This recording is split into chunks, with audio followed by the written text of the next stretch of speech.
اللہ پاک کے عجیب سلسلے اور رضا ہے جسے ہم جیسے ناقص العقل سمجھنے سے قاصر ہیں۔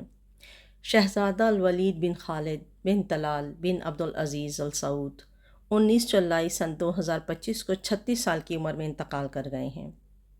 وہ سن 2025 میں لندن میں پیش آنے والے ایک شدید ٹریفک حادثے کے بعد تقریباً 20 سال سے کوما میں تھے۔ اس حادثے کے نتیجے میں شدید دماغی چوٹ اور انر بلیڈنگ ہوئی اور وہ ہوش و حواس میں آنے سے پہلے ہی زندگی سے محروم ہو گئے۔ حادثے کے وقت ان کی عمر صرف 15 سال کے قریب تھی۔ وہ کنگ عبدالعزیز میڈیکل سٹی ریاض میں زندگی اور موت کی کشمکش میں رہے، جہاں ان کے والد شہزادہ خالد بن طلال نے ہر صورت میں ان کا علاج جاری رکھنے کا فیصلہ کیا، لیکن وہ جانبر نہ ہو سکے اور آخرکار انتقال کر گئے۔ جنازہ عصر کی نماز کے بعد 20 جولائی سن 2025 کو امام ترکی بن عبداللہ مسجد ریاض میں ادا ہوئی۔ ڈیورنگ اور آفٹر پوسٹنگ عرب اور بین الاقوامی میڈیا نے انہیں سلیپنگ پرنس کا لقب دیا۔ ان کی کہانی صبر اور والد کی باللوث پیار کی علامت سمجھی گئی۔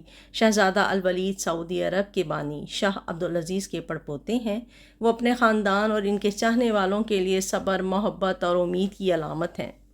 دنیا بھر میں ان کے ساتھ پیش آنے والے حادثے کو ہمدردی اور احترام کی نگاہ سے دیکھا جا رہا ہے۔ سعودی شاہی خاندان نے شہزادہ ولید کے انتقال پر اظہار رنج و غم کرتے ہوئے اہل خانہ کے لیے صبر کی دعا کی ہے۔